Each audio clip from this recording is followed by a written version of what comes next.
First music theory crash course video, and today's lesson is going to be on the notation of pitch and rhythm part 1. So let's already get right into it. We're going to start off by going over the staff. Now the staff is composed of 5 lines and 4 spaces. When you move up on the staff, you go up in pitch, and when you move down, you go down in pitch. But how do we tell what notes are indicated by these lines and spaces? This is where the clefs come in. So we have 2 main clefs that are used in music, the treble clef and the bass clef. So starting off with the treble clef, the 5 lines are E, G, B, D, F, and you can easily remember this by thinking every good boy deserves fudge. The 4 spaces in between are F, A, C, E, and you can remember this just because it spells face.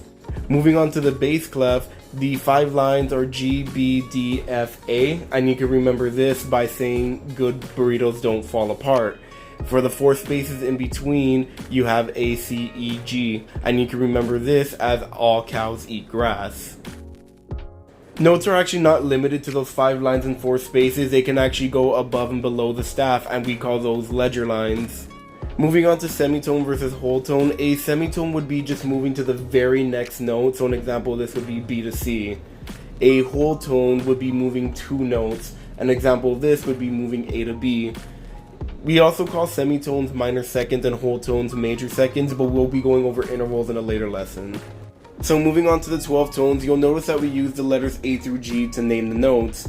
And the 12 tones are A sharp or B flat, B, C, C sharp, D flat, D, D sharp, E flat, E, F, F sharp, G flat, G sharp, A flat.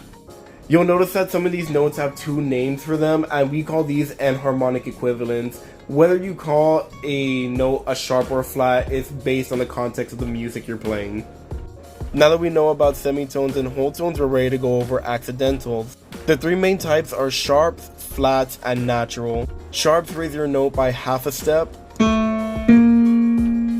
Flats lower your note by half a step. And naturals just cancel out any accidentals. There is also double sharps and double flats. With double sharps, you just go up a whole step. And with double flats, you go down a whole step. So that's going to be the end of part 1. In part 2, we're going to go over rhythmic duration. If you have any questions, go ahead and leave them in the comments and I'll be sure to get to them. And remember, you got this.